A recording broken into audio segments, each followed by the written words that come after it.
And Bhagavad Gita, the text where we attempt to know and to gain oneness with that absolute truth.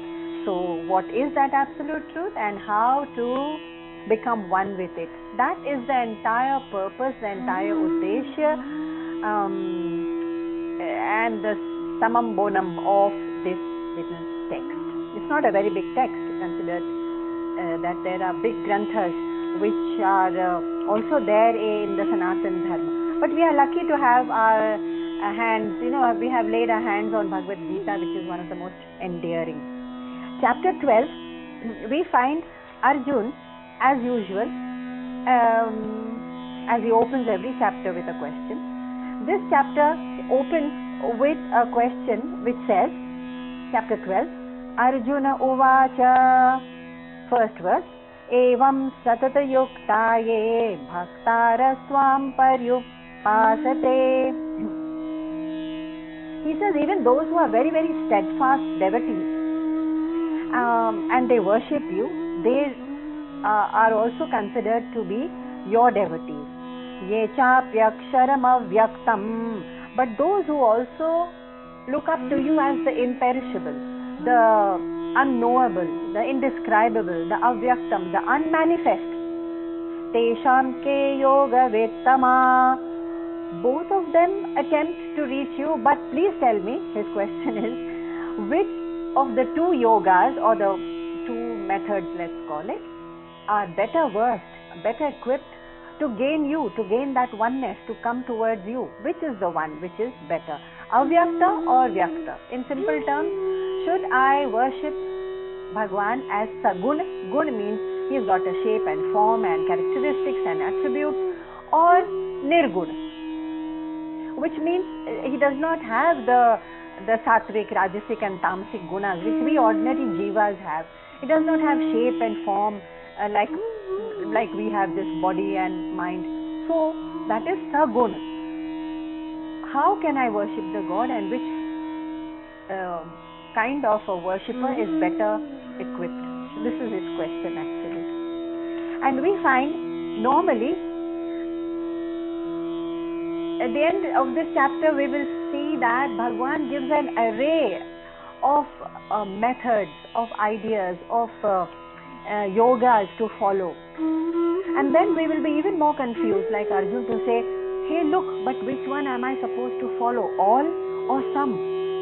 Or a mix of all of them? So Bhagwan at the end is going to say, just keep one thing in mind among all the ideas that I am going to give you. Out of compassion he is giving these methods. Keep one thing in mind.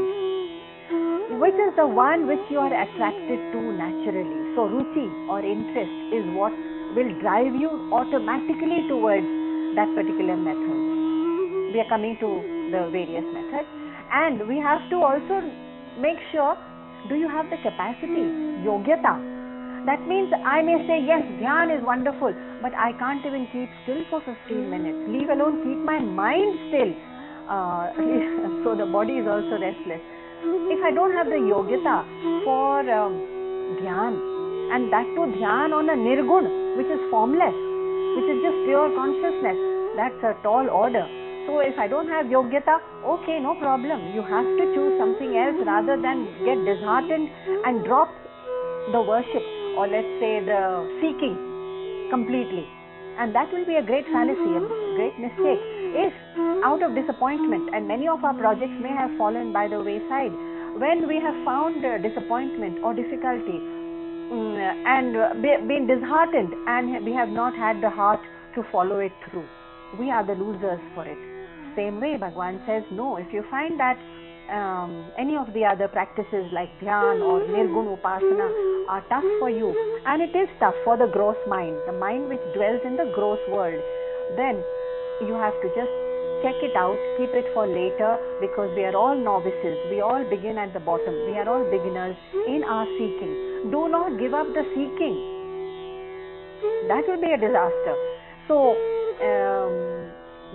so you have to see your yogyata, your capacity for that particular route that I'm going to mark out for you, your ruchi, your interest, your natural attraction. If you love doing it, you will do it anyway. And you have to see Shraddha. Shraddha meaning, do you really believe that that path will take you to the Lord? If you don't have Shraddha, if you do it with a sense of questioning, a sense of doubt, a sense of no, not a complete belief that this path will take me, then Bhagavan says, without Shraddha you cannot be steady on any strong ground.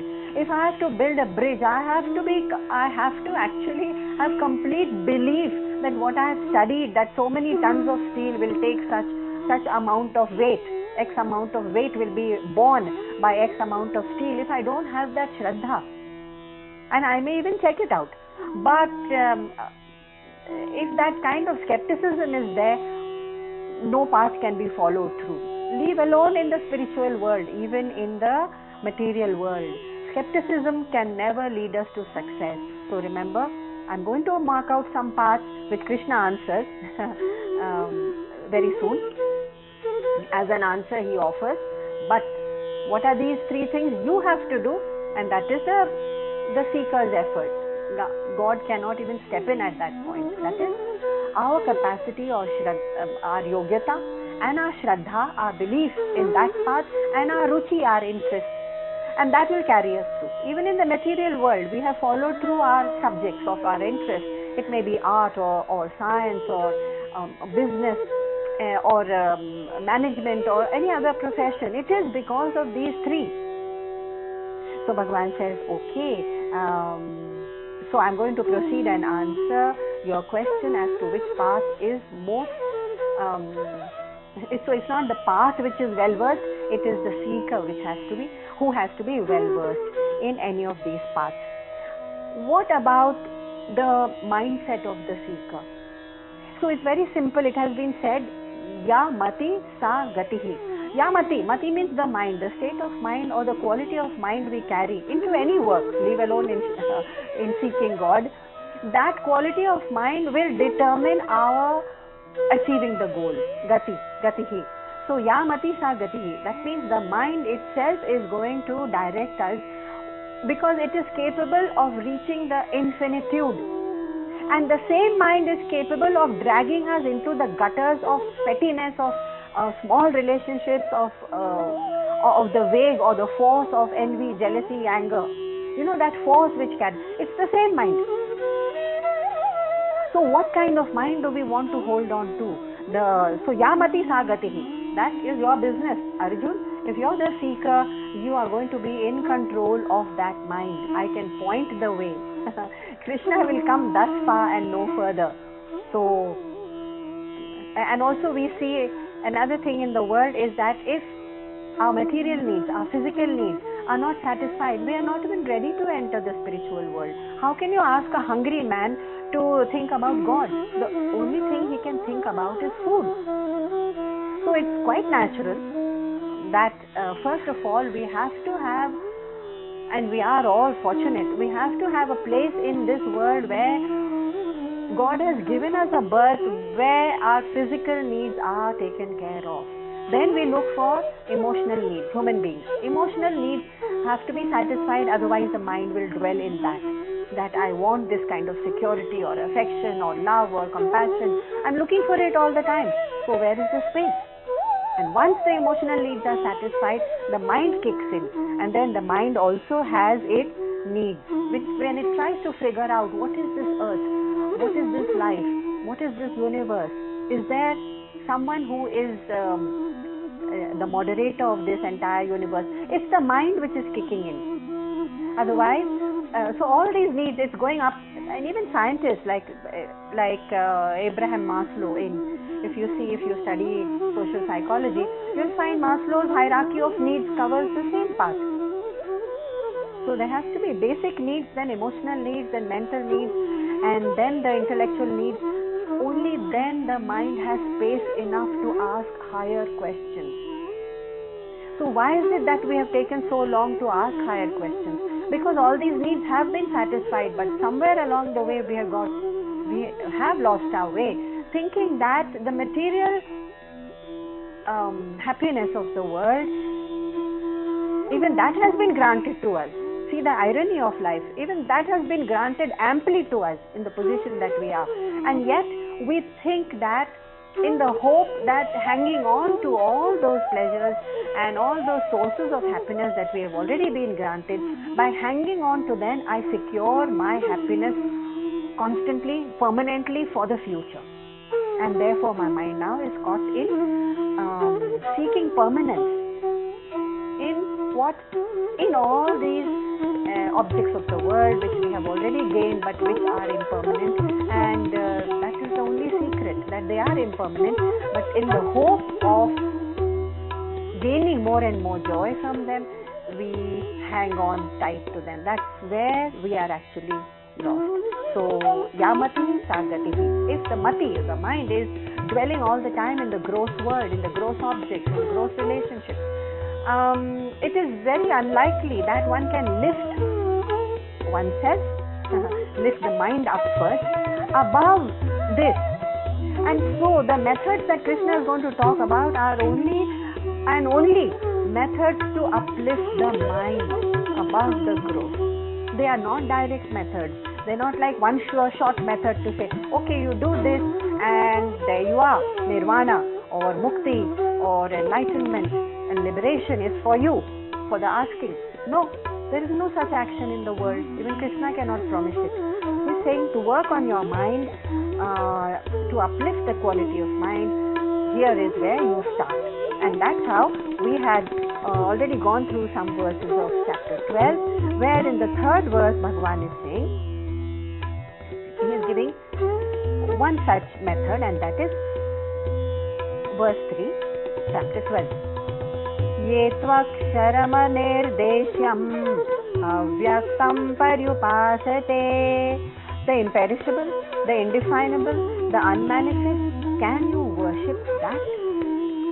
So in short, what he is talking about is Nirgun Swarup of Bhagavan, consciousness. Sarvatra gama chintayam, sarvatra gama chintyam cha kutaस्थamachalam dhruvam. You know that unmanifest is actually kutastham, unchanging completely, and dhruvam, it is actually eternal. These are the words that we have used. But to a mind which is a novice mind into spirituality, these remain just words, because we have no direct experience of dhruvam, eternity. What's that? Infinity. What's that? Unchanging. Everything around me is changing. Kutastha. I have no direct experience of kutastha. But yes, we must remember that there are many reminders to us as to what it is in us which is unchanging. And we'll come to that.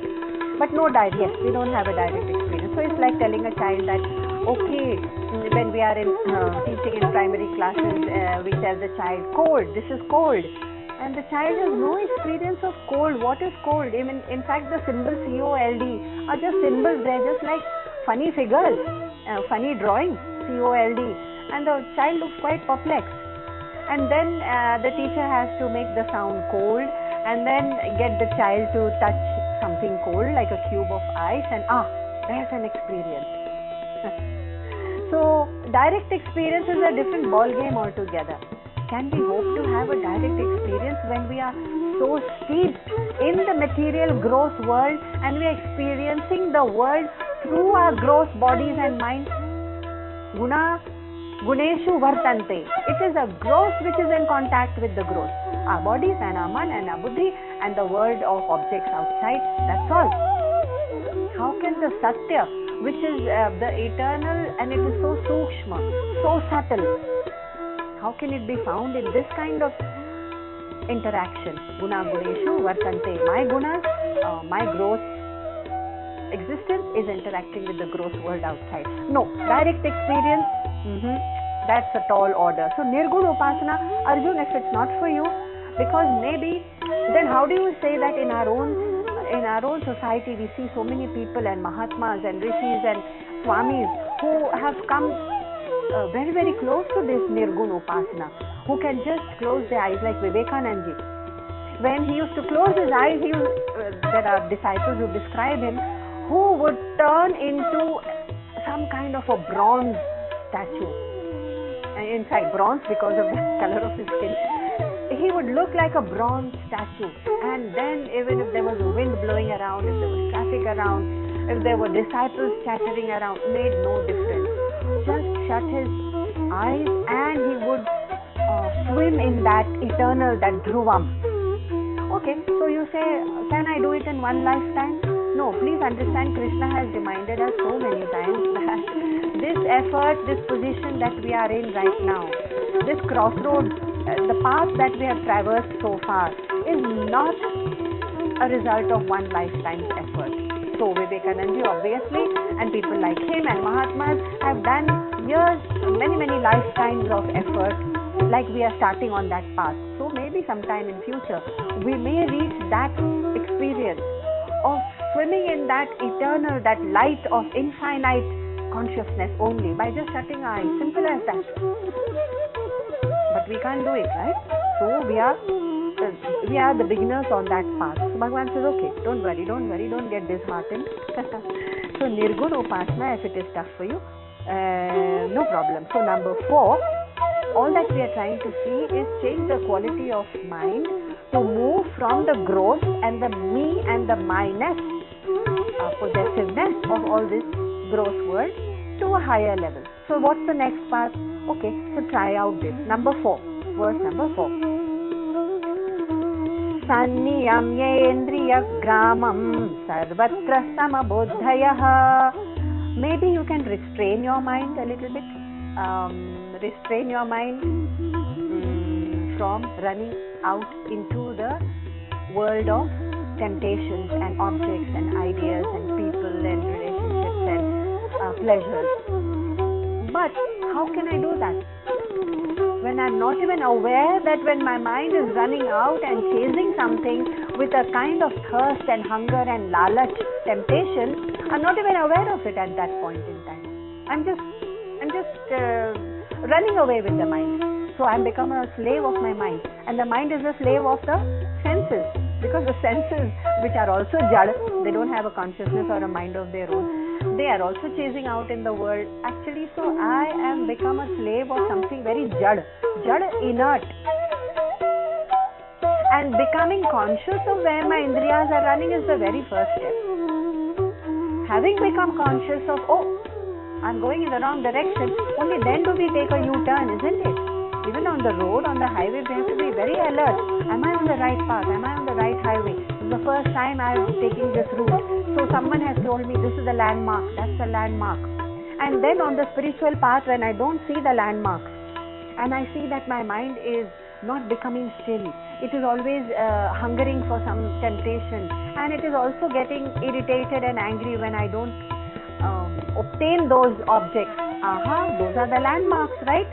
So these landmarks are going to tell me take a U-turn. That is the whole idea of Sanniyamyendriya gramam. I cannot control my senses. I cannot control the route of my car unless I know and I'm aware of where it's going. So, okay, so simple, control it. He has only talked about controlling, assuming that Arjun knows what the process is. Sarvatra samabuddhayaha, and become even-minded. Yes, only when our senses are in control, there is a natural corollary that the mind becomes samabuddhayaha. Sama becomes equanimous. So you don't even have to try. It is a natural corollary of a mind that is not chasing after temptations and indriya. So it is samabuddhayaha. He need not even repeat it to Arjun. You will naturally gain samabuddhayaha. Te prapnuvanti mameva. Okay, so then you will see, Bhagavan is saying, you will see oneness. Prapnuvanti, you will see oneness. That means you will come close to me. Sarva bhuta hite rataha. He says one small piece of advice, and this is the last piece of advice in this verse, Arjun. If your mind cannot be lifted from the gross by actively controlling your indriyas, because I'm not even aware that they're running away into the wilderness, then what you do, Arjun, is Sarva Bhuta Hite Rataha. Sarva, all people, Bhuta people, hite, work towards their happiness and towards their joy as if it was for your own joy that you were working. As if. Pretend. In the beginning, everything is a pretend, and then it becomes natural. Now, this looks like a simpler method. Aha, Bhagwan. So now I can just do social work and charity and daan, and I'll be okay. I'll be on the right path. Bhagwan says, okay, sure, do that, but there's a small caveat. There is always a small fine print, and the fine print is, do not treat it as a shortcut and do some mechanical charities. Okay, so this year I have donated X number of rupees to here and there, and my name has come up and I'll put it on Facebook. And if it is mechanical and if it is for your own publicity, even if it is not overt, somewhere at the corner of the mind you have this satisfaction. Aha, I'm doing it right. That aham itself is going to drag you down. So you see, there are so many highwaymen looting you on the way. You're on the highway, you've been shown the route map. Bhagwan is very kindly given you the blueprint. Ye wala highway pakad lo. He has given you the landmarks. And yet there are highwaymen who will pop up onto the road and start shooting at your car without warning. Who is that? This is your own aham, which unexpectedly pops in when you do sarva bhute hite rataha. I am actually doing service for others, but my aham is getting a big boost out of it. That's the end of the spiritual journey, actually. End of the journey. So instead of a start of the journey, that's the end. So my aham. And if it is mechanical, okay, I have done, sometimes even puja becomes mechanical. We are coming to that. So Bhagwan has added a beautiful word, rataha. Can you revel with happiness and joy in serving others, in doing something for someone else's joy? When you feel that, when you are rataha, you yourself are beginning to revel and feel the joy, maybe then you will keep your aham aside and it will become an effortless, joyous activity. Bhagwan says, okay, try this out. See how kind he is. Because he has already warned in the 11th chapter that this path of gaining the ultimate reality, of knowing the ultimate truth, is sudur dasha midam rupam. Sudur dasha. It is very, very difficult, my dear. It is not a bed of roses. It's not that somebody comes and chalks out a route for you and you just take your journey on it. No, it is hard. Hard, why? Because this sadhana, this effort, and so many sadhanas are going to be offered as this path and that path you can try. And all of these paths will give you, by path we mean that which will give you the Divya Drishti. What is Divya Drishti? Divya Drishti is nothing but that capacity which will take you to the ultimate. So how do you get that capacity? Divya Drishti, it's a kind of a allegorical word used here. There is no such physical thing. Divya Drishti is the capacity. Who gives you the capacity? Any of your sadhanas, the efforts, give you that capacity to gain the highest. But there is a condition even to sadhana, or to these paths, or to gaining the Divya Drishti, and that is what? That you have to have created Samabuddhihi. Samabuddhihi meaning, of course, equanimity. And you have to have Shraddha, that this path will lead me, and there has to be sense control, Indriya control. If these are in short supply, it's likely that the journey is going to be a little longer, a few more lifetimes ahead perhaps. But yes, one has to stick on. So what is it? Samabuddhayaha. Keep your mind in equanimous. If we are dwelling in the thirst and the temptations of the world, how can it be Samabuddhayaha? And also Indriyas can't be in control as a natural outcome of that. And therefore I cannot have faith in this journey, which is going to be a rocky journey. The life is in any way quite rocky. It's not an easy road for us. But spiritually it's even more rocky when we don't even have the proper equipment or the vehicle. So creating the right vehicle is that oasis of silence, that peace within, that samabuddhi. Bhagavan says if you have this, okay. And one of the ways to get this samabuddhi, this equanimity, this indriya control is just start serving somebody. Work for the happiness of somebody else. Sarva bhuta hite rataha. I would, if I were you, I would underline this word. It's so beautiful. This phrase, I mean, Sarva Bhuta Hite Rataha. It's like a watchword. It's like a marker to remind us all the time. Hey, why don't you do this? You'll get out of your own dwelling and sinking and wallowing with pity in your own joys and sorrows all the time, boiling and churning in your own joys and sorrows, which we all do all the time. If you see every thought that is passing the mind, it is either raga or dvesha, anukul or pratikul. I like it, I don't like it, likes or dislikes, raga or dvesha, that's all. So we are churning and boiling in that soup of our own making all the time. And one way to get out of that cauldron of that poisonous soup is Sarva Bhuta Hite Rataha.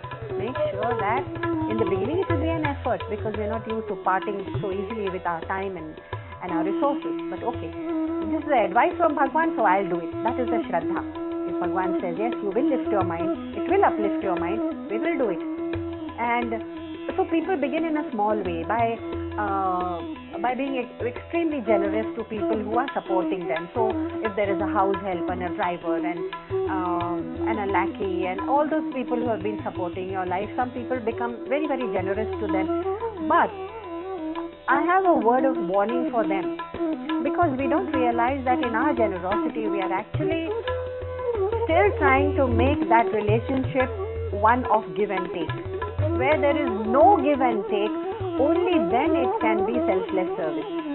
Because we know that the people who are serving us and we are generous to them, that we are ensuring more loyalty from them and more service from them and more love from them in future through our generosity, and we know it at the back of our mind.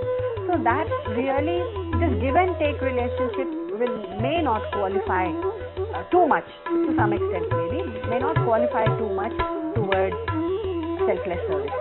So we must keep that in mind too, that we are serving ourselves by helping those who serve us. So basically the whole story comes back to us. So going ahead, Bhagwan has some more ideas up his sleeve. For poor Arjun, who ended up asking, should I do Sagun Upasana or Nirgun Upasana? Bhagwan says there are steps even before that. So number 5,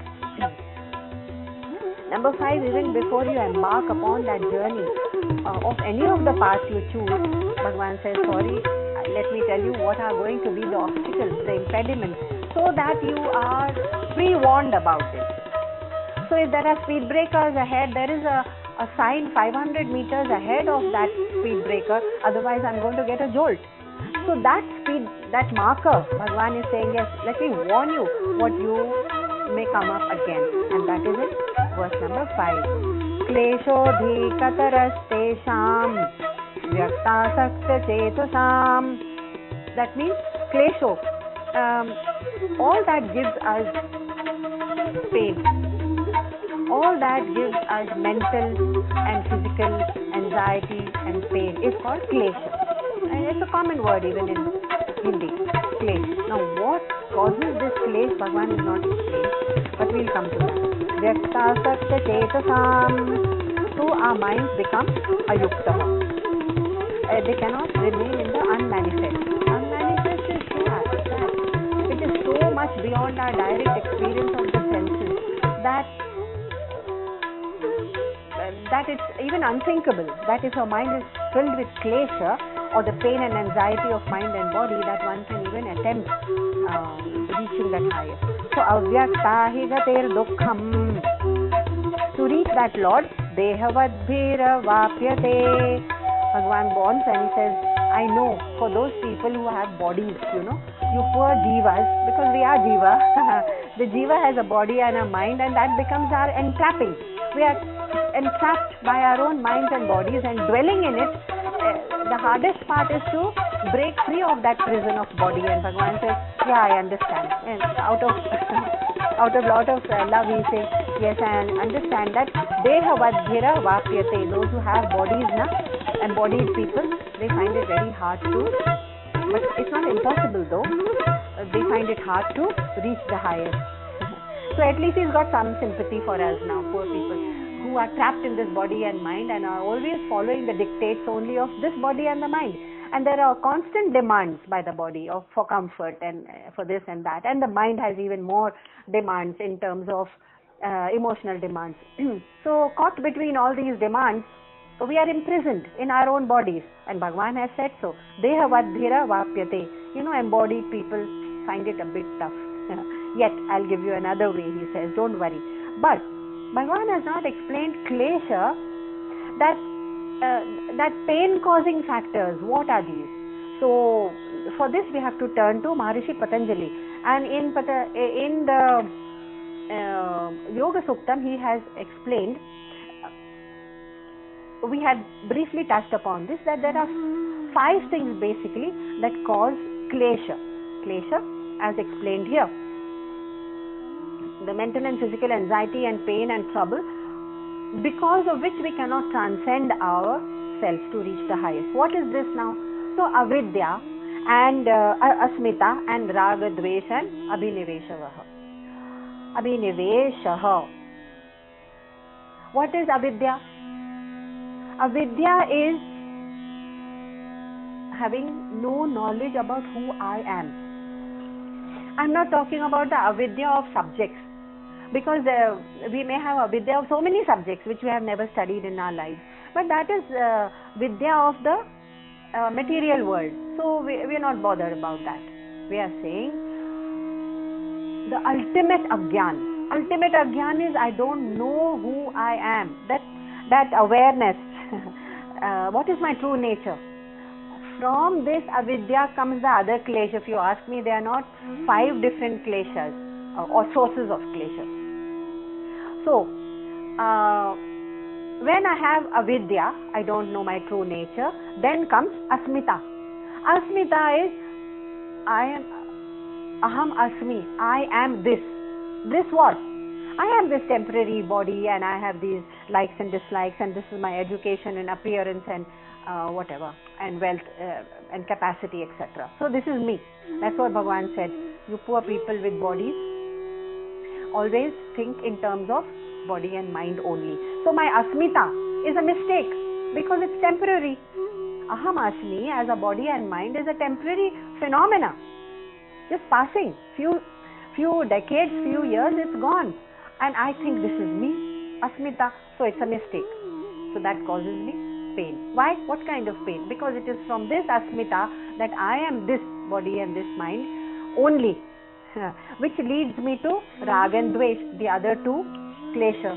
Rag, of course, we have understood very well that my chances of happiness will increase if I attach myself to all these sources of things and people and relationships which are giving me happiness. Let me go attach myself to this and that, like a patanga which is ready to burn itself because of its thirst for fire. So this is our thirst for happiness. Rag, attach ourselves to temporary. Again mistake, because it's arising from the previous mistake of asmita. I am this body, big mistake. Which is arising from avidya. I don't know who I am, my true nature. So all 3 mistakes, and therefore the 4th klesha is dvesha. Dvesha again, of course, is the anxiety and tension and dislike which is emanating from all the things that we are intense dislikes, basically, not the mild ones, which are filling our mind and creating a havoc.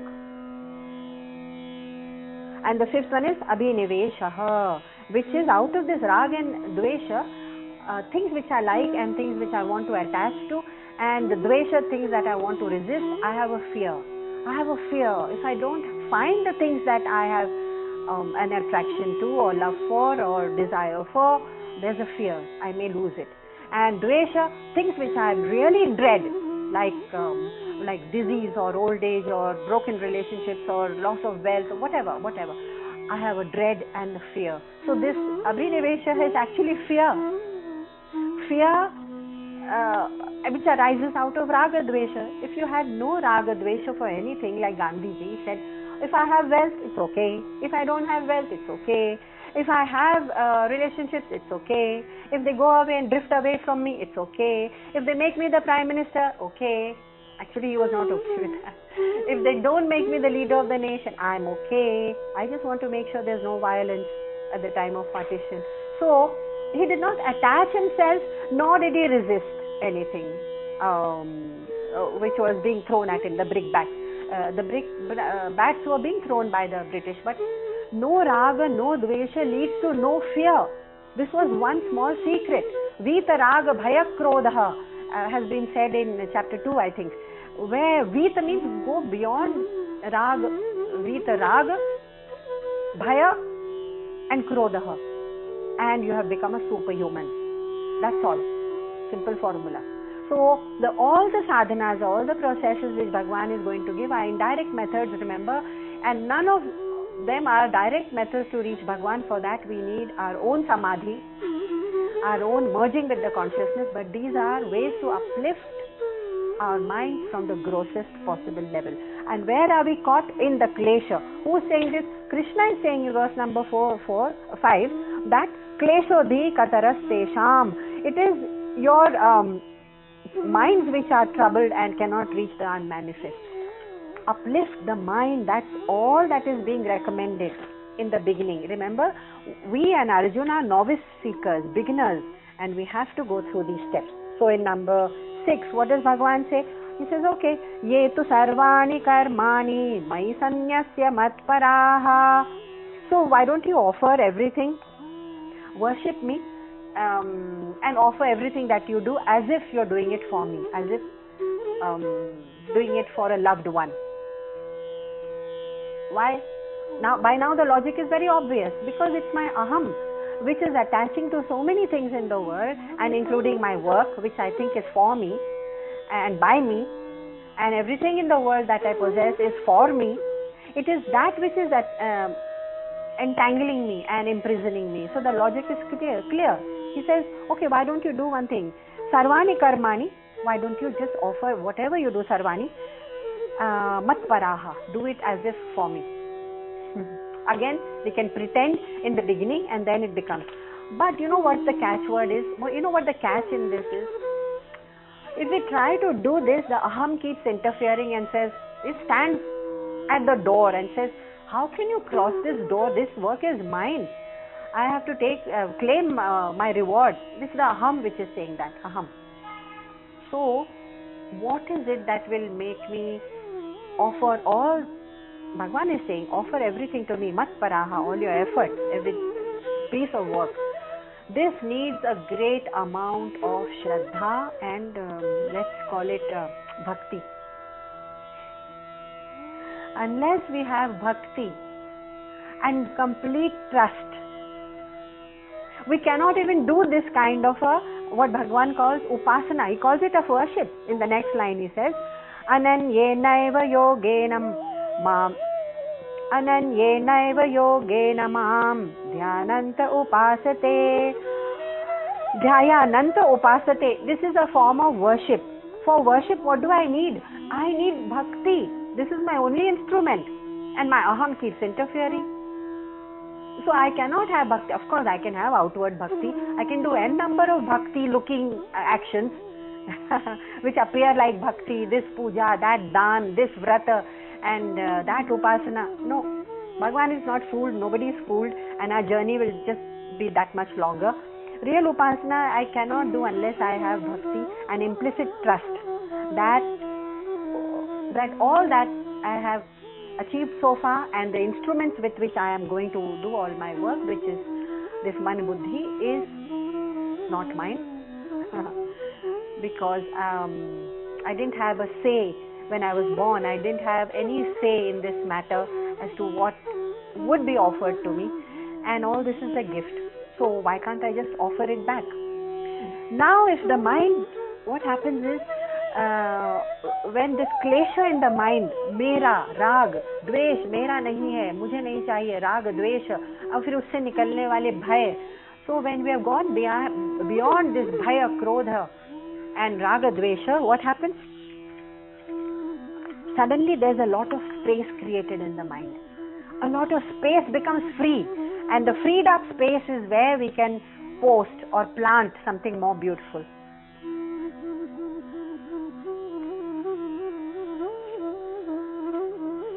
Now there's space for contemplation, for attention, and going beyond our own pleasure and pain ideas.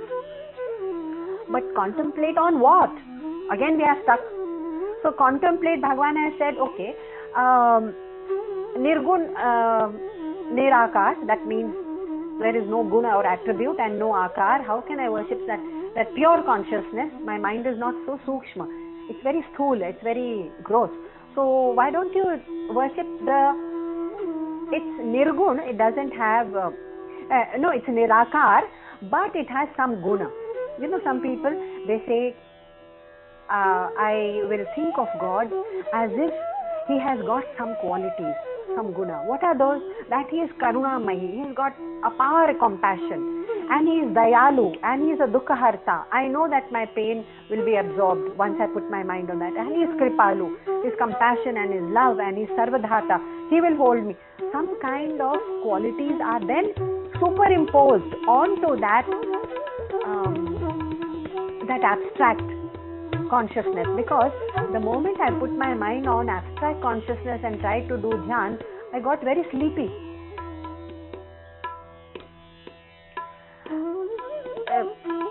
Yes, either the mind will run away or it will get sleepy. That is the quality of our mind. So Bhagavan has said, now what you do is think of God as the most compassionate, and then the mind is now free from chasing this or that. You say, yes, God will take care. Now what we are doing is conserving our energy, conserving our attention, conserving it for contemplation, and conserving it for sama buddhi, to keep our equanimity. That is the spiritual energy we need to conserve. And also make sure that this upasana is not for material benefits in the world. Sometimes, yes, even upasana can get distorted into seeking from that unnameable God. Seeking what? The same thing, the benefits and welfare and goods and pleasure and happiness and protection. Yes. So if we are seeking the same thing, it's going to be no good, because then it will be like Chinmayaji was very fond of saying, if you are doing bhakti and not putting in any effort in the world for sarva bhuta hite rataha, which means for the happiness of others, no effort for contributing anything to the happiness of others, only for yourself, selfish, no work, and yet you are doing this bhakti all the time, then asking for this and that is beggary. Bhakti without work, selfless work that is beggary, he used to say. And bhakti without jnana, I don't have any jnana as to what that ultimate reality is, and I keep on singing the bhajans and doing the rituals and going to the temple and making these offerings. Bhakti without jnana, for what? That ultimate reality ka kuch ata pata hi nahi hai dimag mein. Yes, it is not graspable, but at least to know it. He said bhakti without jnana is just blind superstition, andhavishwas. So be careful. Even bhakti has to be, when we talk of Vedanta, very highly qualified. It has to be bhakti with karma yoga, with the effort of selfless service, and bhakti with the jnana that yes, there is this entity, this unnameable consciousness, this ultimate reality without a form, and now I am trying to gain closeness to it or oneness with it. Bhakti with jnana and bhakti with karma yoga is the only bhakti which works. Otherwise it's blind superstition, mechanical offerings with no result actually, with no result at the end of it. So now Bhagavan says, the moment you have thought in your mind, this is the easier way, he said, upasana, that there is that super consciousness which is also compassionate. What have I done? I have come down from the mental dryness of Gyan Yoga to adding emotions. Now emotions are added. So I am a little more comfortable. and so is Arjun. That compassionate entity, Sarvani Karmani Mayi. Just offer everything that you feel that you're doing in this world, offer it to me. And Bhagavan says, I promise you that will free you. It will liberate you. Even the thought of it liberates us. When we think that, अरे मेरे कुछ नहीं है, हमने कुछ नहीं किया, ये सब भगवान ने किया. You drop it and there's already a feeling of unburdening yourself.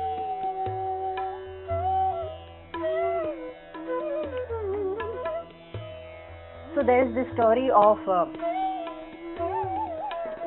a man who was such a great bhakta in this Vedantic sense. Sorry. And some robbers had entered his shop. As they were collecting all the goods from his shop, the robbers saw the policeman approaching.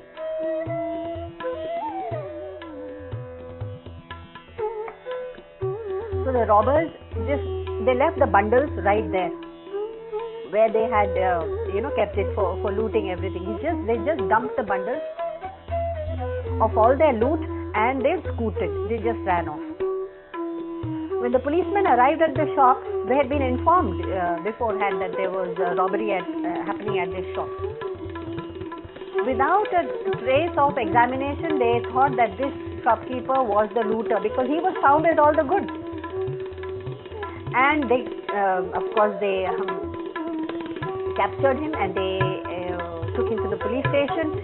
And later on, they took him to the judge. Now the judge said, "Look, I want to know your story. What's going on?" And the shopkeeper began the story and he says, by the grace of God, I was standing in the shop and I had opened my shop that morning. And by the grace of God, some looters came to the shop and they started looking for loot. And you know what? By the grace of God, they could not take anything. They left it all behind. But by the grace of God, the police also appeared. Unshakable bhakti, because he knows at the end of it that whatever will happen is for good, which means that he has completely accepted the turn of the kind of events that will unfold in his life. Not only in this particular incident, but through his life there is complete acceptance. So once there is acceptance, the mind completely shifts gear into complete calm and quiet. A man who is wrongly accused of being a robber and on the verge of being arrested is now saying, by the grace of God, I was taken away by the policemen. So I was saved by those looters. They could have harmed me, you see. So it's the grace of God. And by the grace of God, I was brought to you. And by the grace of God, now you are listening to my story, which I can tell you the truth about, because I could have been, kept in prison until you heard me out. So by the grace of God, I have been presented to a judge like you. So when the judge heard him, of course, so he got to tell his true story. What does it say? Of course, it's a fictitious story, but it shows a state of mind. Are we able to live like this? There are ups and there are downs. So he nearly lost his life because the looters were going to kill him, and then he was saved again. He was going to lose all his wealth, and then was saved by the police. He was going to be arrested, was saved by the judge. But at the time when all the unfortunate events were taking place or about to take place, he did not give way to despair or distrust or loss of Shraddha. He said, if it's happening, it must be for something. And that's what happens. When we are in the trough, we cannot see the high. And the opposite is also true. So that's why Bhagavan says, by the grace of God is the only way you can cultivate Shraddha. Shraddha is the one factor which will help you to do Saguna Upasana. That means think of that compassionate entity if you cannot think of a Nirgun entity. So now, of course, there are many stories like this. There was this of complete acceptance, because we are told so many times that the prerequisite for even knowing the ultimate reality, the prerequisite is that you have to have Samabuddhi. How can I have Samabuddhi? Okay, so there's another story about this. There was this man who saw another man coming towards him. And the other man was actually physically challenged. He couldn't walk well and he had lost a leg. So the first man asked him, he took him for tea and was treating him very well out of compassion. And after a while he couldn't help asking. He asked him, don't you feel bad that you don't have a leg? So in fact the man, he pulled up the trouser sleeve of the other leg and said, I don't have both legs. The other one is also artificial. He said, don't you feel bad you don't have legs? So the physically challenged man asked him, okay, let me ask you a question. How bad do you feel that you cannot fly? So he said, I don't feel bad that I cannot fly. So the first man asked, why not? Why don't you feel bad? He said, because I have accepted the fact that God has made me without wings. He has made me wingless. So the physically challenged man said, I am not disturbed at all because I have completely accepted the fact that God has made me without limbs, without lower limbs, without legs. I have accepted it. How have you accepted that I cannot soar high in the sky? But God is very unjust. He has not given me wings. No, you have accepted it. Said, okay, so that is the condition of Samabuddhayaha. In fact, Helen Keller, and we all know about her, who was also unable to see or speak, she said, you know what she actually writes in her biography? It's unbelievable. She says, thank God that I am not distracted by this outer world, because now I can revel in my inner world and I can think of God within. This is Helen Keller. How she even could imagine such a state. And you know, we are most crestfallen and we give way to despair at the smallest little disadvantage and drawbacks in our lives. We give way to despair so easily. That's a great distrust of God. It's like not trusting God at all. In fact, giving no reverence to Him. We should be happy also in our lows and our highs. Say, by the grace of God, there is something. If nothing, at least through my suffering, I am working out my prarabdha. That means my prarabdha is being exhausted. Because in any case, आज नहीं तो कल जितना प्रारब्ध लिखा हुआ है उतना एग्जॉस्ट करके ही जाना है. There is no two way about it. So हम ये भी सोच सकते हैं, अच्छा भाई सफरिंग हो रही है, no problem. सफरिंग हो रही है, I'm exhausting that much of suffering. अब आगे के लिए I have to finish it off. तो अभी क्यों ना खत्म कर लें. Or you can also think of others who are in a worse position and say, okay, let me forget about my pain and let me reach out to someone who is worse off than me. There are so many ways to uplift the mind, but no, our mind will keep on churning and dwelling and boiling in the same cauldron of petty self-pitying. So Bhagavan says, how can you uplift your mind? Unless you lift your mind up, you can never reach the highest truth. Highest truth is a long way off. So coming off from the very, very sansaric level, the examples have been given of complete acceptance, which leads to mana shuddhi. The man becomes shuddha of kama, krodha, mad, lobha, moha. It becomes purified, and then there is surrender. You cannot surrender if you are holding on to aham. So the very prerequisite of bhakti is this, that surrender comes, and then we are ready to step into the real world of bhakti, not the ritualistic world of bhakti, the real world. So number 6 is, you can do this upasana. I'll end with number 7 verse where he says, Tesha maham samudharta mrityu samsara sagarat. I will save you from this mrityu sagar of this sansar in which you are dwelling now, in despair and in hungering for little pleasures, and then in despair again when they are lost. It's just a life full of ups and downs and highs and lows and excitements and dejections seems to be meaningless. It's a mrityu sansara sagarat. Who will uplift? I will. Krishna is saying, just believe in me. And what a beautiful way to ask for Shraddha. He says, Teshamaham, उसमें से मैं, समुद्धरता, savior, मैं आपका हूँ ना savior, मैं हूँ ना. How beautiful. Then I will save you. Bhavami nachirat partha. I will be your savior, and before long, nachirat partha, before long, maya veshita chetasam, your mind will be set in me. You will become one with me. You will revel in me. You will be with me. What a beautiful promise. And therefore, when he says, what kind of work should I surrender? What kind of work? The novice seeker says, कौन सा कर्म है? मैं यज्ञ कर लूँ, मैं तप कर लूँ, मैं दान कर दूँ, ये सब. भगवान says, अरे नहीं. When in the 6th verse, when भगवान said, सर्वाणि कर्माणि, हर एक काम तुम मुझे अर्पण करते हुए चलो, because they are not yours.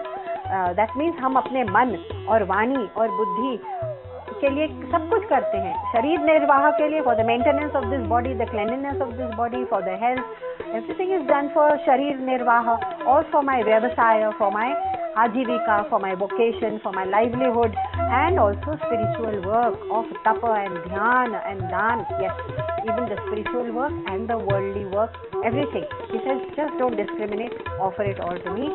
And in the 9th chapter, Bhagwan had already, this is a reminder to Arjun. भूल जाते हैं हम सब. 9th chapter में भी भगवान ने कहा था, यत् करोषि यदशनोषि यज्जुहोषि ददासि यत. यत् करोषि यदश्नासि यज्जुहोषि ददासि यत. आप सब कुछ मुझे अर्पण कर दो ना. 9th chapter में उन्होंने कहा हवन, दान, सब. ओके. तो when people say कि मैं तो फ्री हो जाऊंगा, मैं लिबरेटेड हो जाऊंगा, मैं कर्म ही करना बंद कर देता हूँ. Of course, that's a mistake some people make. You cannot give up karma. Karma is needed for even our jivan. So, what is to be given up then? I cannot give up any karma. Just have to give up that this karma is mine. मेरा और मेरे लिए है. मेरा मेरे लिए, ये दो चीजें. Just give up. Why? Because कर्म कभी बांध नहीं सकता. मेरा और मेरे लिए है, मेरापन, ये मुझे बांध सकता है. तो हम बंधे कर्म से हैं ही नहीं. We are not tied down by any karma. Cannot escape it. We are tied down by the karma bandhan of मेरापन. So that's why some people say, मैं संन्यास लेके जा रहा हूँ भाई. Arjuna had also said it actually before the battle. Let me put down my weapon. I cannot fight this battle. I think I am suited more for sannyas than to run away from this world. Bhagavan says, where will you escape karma? Everywhere you go, you have to do karma. Don't escape karma. Escape the mera or my pan. Just मुझे सब अर्पण कर दो. And this is the only way that the bhakta frees himself. How does the ज्ञानी free himself? He says, देखो जो कर्म मैं कर रहा हूँ और जिस चीज के लिए मैं कर्म कर रहा हूँ, दोनों ही जड़ है, दोनों प्रकृति है, दोनों कॉन्शियसनेस नहीं है. प्रकृति मीनिंग जड़. वो ज्ञानी डिस्क्रिमिनेशन से करता है और भक्त कैसे करता है? No, this is not for me at all. भगवान ने दिया है.